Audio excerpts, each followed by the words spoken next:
Білім беру кеңістігінде орын алып жатқан жаһандық өзгерістер мен технологиялық үдерістер педагог алдына жаңа талаптар қоюда. Қазіргі таңда шығармашылық пен креативті ойлай алатын, дербес шешім қабылдайтын, сыни ойлайтын және зерттеушілік қабілеті дамыған тұлға қалыптастыру колледж оқытушысы ретінде менің басты міндетім деп білемін. Бұл міндетті шешудің тиімді жолдарының бірі білім алушыларды ғылыми зерттеу және шығармашылық жұмыстарға заманауи әдістер мен құралдарды қолданып баулу болып табылады. Сондықтан мен зерттеу және шығармашылық жұмыстарды заманауи трендтер көмегімен жүзеге асыру тақырыбындағы озық тәжірибеммен бөліскім келеді. Зумер және альфа ұрпақтары цифрлық ортада өмір сүріп жатқандықтан дәстүрлі әдістер оларға қызықсыз болуы мүмкін. Ал керісінше EdTeach, Steam, Lesson Study, AR, VR технологиялары, ChatGPT секілді жасанды интеллект құралдары, Canva, Miro, Padlet тағы басқа визуализация платформалары білім алушылардың қызығушылығына сай келіп, зерттеуге деген мотивациясын арттырады. Бұл трендтерді зерттеу және шығармашылық жұмыстарды пайдалану білім алушылардың оқуға деген ішкі қызығушылығын оятуға, өзіндік ізденіс жүргізуге, шығармашылықпен жұмыс істеуге, жобалық және зерттеушілік дағдыларын дамытуға, цифрлық сауаттылығын арттыруға зор мүмкіндік береді. Мен озық тәжірибемнің мақсатына сай 2023-24 оқу жылында алғаш рет сабақты зерттеу моделін негізге алатын зерттеу тобының құрамында болдым.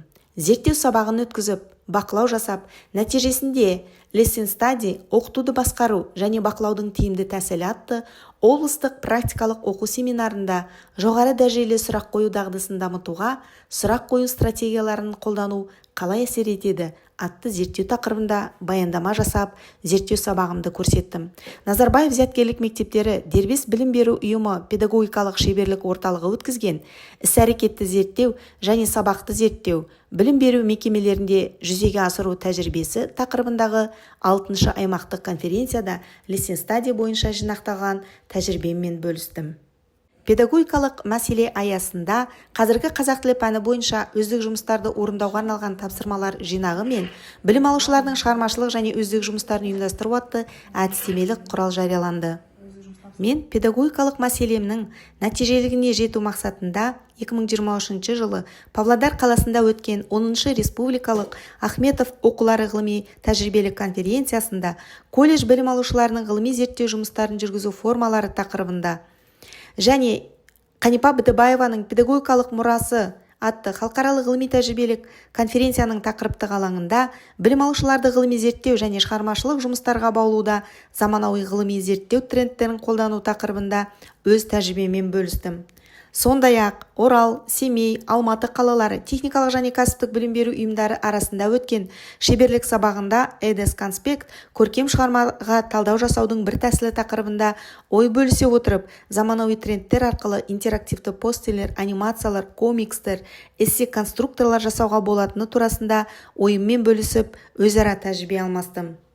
Зерттеу және шығармашылық жұмыстарды заманауи трендтермен жүзеге асыру тақырыбындағы озық тәжірибем білім алушыларды шабыттандырып, креативті ойлауға жетелейтін тиімді жол екені анықталды. Заманауи әдістер арқылы студенттерім түрлі байқауларда жеңіске жетіп, ғылыми жобаларда топ жарып жүр. Өзім де кәсіби дамуымды тоқтатпай, жаңа идеяларды үздіксіз ендіріп келемін.